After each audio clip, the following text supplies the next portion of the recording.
Hi everyone, আসসালামু আলাইকুম। Welcome back to my channel. কেমন আছেন সবাই? আমরা তো আলহামদুলিল্লাহ ভালো আছি। আজকে আমি তৈরি করব বগুড়ার ঐতিহ্যবাহী আলুর ঘাটি বা আলুর ডালও বলা যায়। এটা বগুড়ার খুবই ফেমাস একটি খাবার। যারা বগুড়ার আপু ভাইয়ারা আছেন তারা তো জানেনই। আমার হাজব্যান্ডের চাকরির সূত্রে আমি প্রায় 2 বছর যাবৎ বগুড়ায় আছি। এই রান্নাটি আমি বেশ কয়েকবার খেয়েছি আর আমার পাশের বাসার ভাবির কাছ থেকে আমি রান্নাটা শিখে নিয়েছি। তারপর আপনাদের সাথে এখন রেসিপিটা শেয়ার করব। আর ভাবির হাতের আলু ঘাটিটা খেতে অনেক ভালো লাগে। আমি সেই রেসিপিটাই আপনাদের সাথে শেয়ার করব। আশা করছি আমার আজকের রেসিপিটা আপনাদের কাছে ভালো লাগবে। আর আলু ঘাটি রান্নার জন্য এই যে ছোট যে আলুটা দেখতে পাচ্ছেন সেই আলুটা দিয়ে রান্না করলেই খেতে বেশি ভালো লাগে। তারপর যদি আপনাদের হাতের কাছে ছোট আলুটা না থাকে তাহলে বড় যে আলুগুলো আমরা রান্নায় ব্যবহার করি ওটা দিয়েও করতে পারেন। তবে আলু ঘাটির অরিজিনাল টেস্টটা পেতে গেলে ছোট আলু দিয়ে রান্না করতে হবে। এখন আমি আলুগুলো ম্যাশ করে নিব।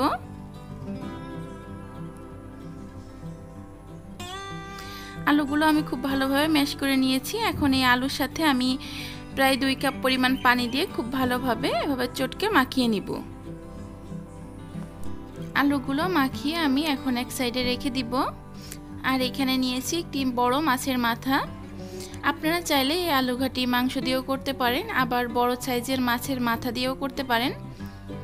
এখানে আমি পাঙাশ মাছের মাথা নিয়েছি, মাথাটা বেশ বড়। আপনারা চাইলে কিন্তু মাছ দিয়েও আলু ঘাটি করতে পারেন, তবে আমি আজকে মাছের মাথা দিয়েই রান্না করে দেখাবো। এখন চুলায় একটি প্যান বসিয়ে দিয়ে দিয়েছি 1/2 কাপ পরিমাণ সয়াবিন তেল। তারপর দিয়ে দিয়েছি 2টা তেজপাতা, 4টা ছোট এলাচ, 2 টুকরা দারুচিনি, 1টা বড় এলাচ, আর দিয়েছি 2-3টা লবঙ্গ। এখন গরম মশলাগুলো তেলে একটু ভেজে নিব। মশলা থেকে খুব সুন্দর একটা ফ্লেভার আসতে শুরু করেছে। এখন এখানে দিয়ে দিব 1 কাপ পরিমাণ পেঁয়াজ কুচি। এই রান্নায় পেঁয়াজের পরিমাণটা একটু বেশি দিতে হবে। এখন পেঁয়াজগুলো গোল্ডেন কালার করে ভেজে নিব।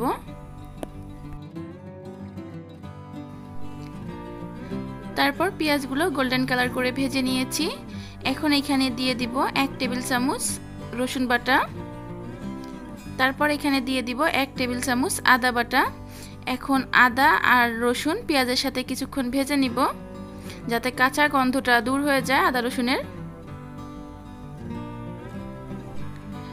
আদা আর রসুন পেঁয়াজের সাথে কিছুক্ষণ ভেজে নিয়েছি। এখন এখানে দিয়ে দিব 1 চামচ লবণ, 2 চামচ মরিচ গুঁড়া। তারপর এখানে দিয়ে দিব 1 চামচ হলুদ গুঁড়া। তারপর দিয়ে দিব 1 চামচ জিরা গুঁড়া। তারপর এখানে সামান্য পরিমাণ পানি দিয়ে মশলাগুলো খুব ভালোভাবে কষিয়ে নিব। মশলাগুলো খুব ভালোভাবে কষিয়ে নিতে হবে সামান্য পরিমাণ পানি দিয়ে। মশলাগুলো খুব ভালোভাবে কষিয়ে নিয়েছি। মশলার উপরে তেল ভেসে উঠেছে। এখন এখানে দিয়ে দিব আগে থেকে কেটে রাখা মাছের মাথা। আর মাছের মাথাটা আমি একটু ছোট টুকরো করে কেটে নিয়েছি। সম্পূর্ণ মাছের মাথাটা দিয়ে দিয়েছি। এখন মাছের মাথাটা খুব ভালোভাবে মশলার সাথে কষিয়ে নিব।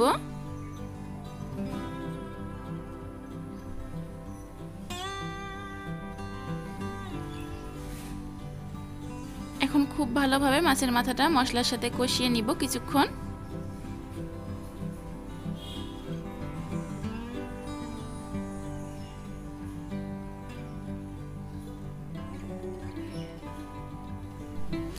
তারপর মাছের মাথাগুলো আমি খুব ভালোভাবে কষিয়ে নিয়েছি 2-3 মিনিট সময় ধরে। এখন এখানে দিয়ে দিব পরিমাণ মতো পানি।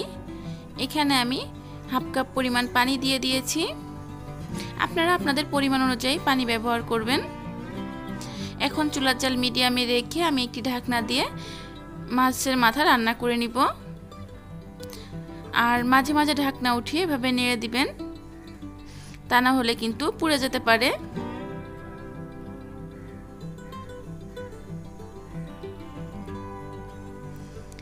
মাঝে মাঝে ঢাকনা উঠিয়ে এভাবে নেড়ে আবার একটি ঢাকনা দিয়ে রান্না করে নিব। মাছের মাথা বেশ কিছুক্ষণ রান্না করে নিয়েছি। আর যে পানি অ্যাড করেছিলাম পানি শুকিয়ে গিয়েছে আর তেলটাও ভেসে উঠেছে। মাছগুলো খুব সুন্দরভাবে সিদ্ধ হয়ে গিয়েছে। এখন এই মাছের মাথাটা আমি ভেঙে দিব। বগুড়ার যে ঐতিহ্যবাহী আলুঘাটি সেটা কিন্তু এভাবে মাছের মাথা ভেঙেই রান্না করা হয়। মাছ কিংবা মাছের মাথা এভাবে ভেঙেই রান্না করা হয়। এখন আমি সম্পূর্ণ মাছের মাথাটা এভাবে ভেঙে দিব। মাছের মাথাগুলো আমি খুব ভালোভাবে ভেঙে দিয়েছি, যতটুকু ভেঙে দেওয়া সম্ভব ভেঙে দিয়েছি। আর মাছের যে আমি পানি দিয়েছিলাম দেখতেই পাচ্ছেন সম্পূর্ণ পানি শুকিয়ে গিয়েছে, তেলটাও ভেসে উঠেছে। এ পর্যায়ে আমি এখানে দিয়ে দিব আগে থেকে মাখিয়ে রাখা আলুগুলো। এখন আমি এই মাছের মাথার সাথে আলুগুলো খুব ভালোভাবে কষিয়ে নিব। একটু সময় নিয়ে আলুগুলো খুব ভালোভাবে কষিয়ে নিতে হবে, তা না হলে আলুঘাটির টেস্ট একেবারেই ভালো আসবে না। আলুগুলো খুব ভালোভাবে না কষিয়ে নিলে আলু থেকে কাঁচা গন্ধ আসবে, সেটা খেতে ভালো লাগবে না। আর এভাবে আলুগুলো কষিয়ে নিলে আলুর কাঁচা গন্ধটা দূর হয়ে যাবে, আলুঘাটি খেতে অনেক ভালো লাগবে। এখন আমি একটু সময় নিয়ে খুব ভালোভাবে আলুগুলো কষিয়ে নিব। আর এই পর্যায়ে কোনো পানি অ্যাড করতে হবে না, কারণ আমরা আগেই আলুগুলো পানি দিয়ে মাখিয়ে রেখেছি। এই পানিতে আলুগুলো খুব সুন্দরভাবে কষিয়ে নিব।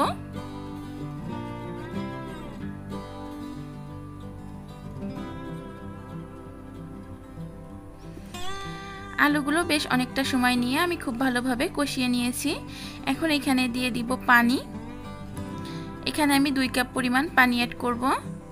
আপনারা আপনাদের পরিমাণ অনুযায়ী বাড়িয়ে কিংবা কমিয়ে দিবেন পানি। এখন সবকিছু একসাথে খুব ভালোভাবে একটু নেড়ে চেড়ে দিব। সবকিছু একসাথে নেড়ে মিশিয়ে নিয়েছি। তারপর এখানে দিয়ে দিব 7-8টা কাঁচামরিচ। এই কাঁচামরিচ দিলে ফ্লেভারটা কিন্তু খুব ভালো আসে। এখন আবারও সবকিছু একসাথে খুব ভালোভাবে নেড়ে মিশিয়ে দিব। তারপর চুলার জাল মিডিয়ামে রেখে একটি ঢাকনা দিয়ে আমি আলুঘাটি রান্না করে নিব। আর মাঝে মাঝে ঢাকনা উঠিয়ে নেড়ে দিতে হবে, তা না হলে কিন্তু নিচ থেকে লেগে যাবে। আমি কিছুক্ষণ পর পর ঢাকনা উঠিয়ে এভাবে আলুঘাটিগুলো খুব ভালোভাবে নেড়ে দিয়েছি। খুব ভালোভাবে নেড়ে আমি আবারও ঢাকনা দিয়ে ঢেকে দিব। এভাবে বেশ কয়েকবার আমি ঢাকনা উঠিয়ে নেড়ে দিয়েছি। আর এখন কিন্তু আলুঘাটি বেশ আঠালো হয়ে গিয়েছে, দেখতে পাচ্ছেন। আর এ পর্যায়ে আলু থেকে বলক উঠতে শুরু করেছে, সাবধানে নেড়ে দিতে হবে, তা না হলে কিন্তু হাতে পড়তে পারে। এখন আমি আবারও একসাথে খুব ভালোভাবে সবকিছু নেড়ে দিয়েছি। নেড়ে আবারও ঢাকনা দিয়ে ঢেকে রাখবো। বেশ কিছুক্ষণ রান্না করে নেওয়ার পর এখন দেখতে পাচ্ছেন আলুঘাটি অনেকটাই আঠালো হয়ে গিয়েছে। এখন আমি চুলার জাল একেবারে লো করে দিব। আর এখানে দিয়ে দিব 1 চামচ ভাজা জিরা গুঁড়া। এটা দিলে কিন্তু ফ্লেভারটা খুবই ভালো আসে। দিয়ে এখন সবকিছু একসাথে খুব ভালোভাবে মিশিয়ে দিব। সবকিছু একসাথে খুব ভালোভাবে নেড়ে নিয়েছি। এখন চুলার জাল একেবারে লো করে দিয়ে আরো 5 মিনিট রান্না করে নিব। 5 মিনিট পর ঢাকনাটা উঠিয়ে নিয়েছি। আর দেখতে পারছেন আলুর উপরে খুব সুন্দরভাবে তেল ভেসে উঠেছে। এখনই আমি চুলার জাল অফ করে দিব। আর ঘনত্বটা আমি আপনাদেরকে দেখিয়ে দিচ্ছি। এই যে দেখতেই পারছেন ঘনত্বটা। এটা কিন্তু ঠান্ডা হওয়ার পর আরেকটু জমে যাবে, এজন্য পাতলা থাকতে নামিয়ে নিতে হবে। এখন আমি চুলার জাল অফ করে দিয়েছি। তারপর ঠান্ডা করে এখন আমি সার্ভ করে নিয়েছি। আশা করছি আমার আজকের রেসিপিটা আপনাদের কাছে ভালো লেগেছে। আমার রেসিপিটা যদি আপনাদের কাছে ভালো লেগে থাকে তাহলে যারা আমার চ্যানেলটি এখনও সাবস্ক্রাইব করেননি প্লিজ আমার চ্যানেলটি সাবস্ক্রাইব করে দিবেন। আর সাবস্ক্রাইব করে পাশে থাকা বেল আইকনটি প্রেস করে দিবেন, তাহলে যখনই আমি নতুন কোনো ভিডিও আপলোড করব আপনারা নোটিফিকেশন পেয়ে যাবেন। আপনারা সবাই ভালো থাকবেন, সুস্থ থাকবেন, আমাদের জন্য দোয়া করবেন। ফিরে আসবো নতুন কোনো রেসিপি নিয়ে। আজকের মতো এখানেই বিদায় নিই। আল্লাহ হাফেজ।